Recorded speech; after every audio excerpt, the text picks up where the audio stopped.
अब move to the next question बेटा। Le Chatelier principal की बात कर रहा है कि not applicable in which Le Chatelier principal.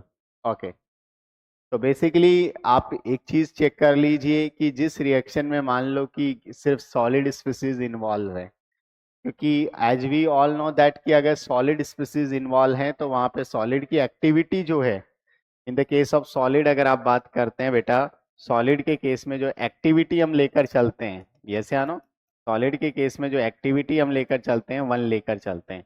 इसीलिए आपने नोटिस किया होगा कि जो केपी केसी के एक्सप्रेशन होते हैं उसमें सॉलिड को मेंशन नहीं किया जाता, यस या नो, बिकॉज उनकी एक्टिविटी हम 1 कंसीडर करते हैं। तो एक ऐसा रिएक्शन आइडेंटिफाई कर लीजिए इन विच बेसिकली आपको सिर्फ सॉलिड दिखाई दे। तो जहां तक मैं देख पा रहा हूं, देखो यहाँ पे गैस है, गैस है, गैस है।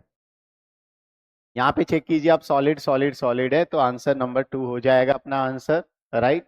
यहाँ पे अगर बात करें गैस गैस गैस गैस है, यस या नो। यहाँ पे प्रेशर का इफेक्ट भी आ सकता है रिएक्शन में, यस या नो। आप सभी ने पढ़ा होगा कि अगर हम प्रेशर बढ़ाते हैं, याद कीजिए आप नोट्स, अगर हम प्रेशर बढ़ाते हैं तो रिएक्शन उधर शिफ्ट होता है जिधर गैसियस मोल कम होते हैं, यस या नो। जिस तरफ गैसियस मोल क्या होंगे बेटा, कम होंगे।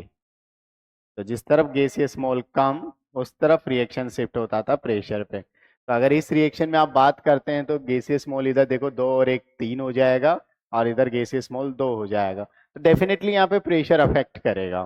तो प्रेशर का effect basically Le Chatelier principle ही है एक तरीके से, यस या नो।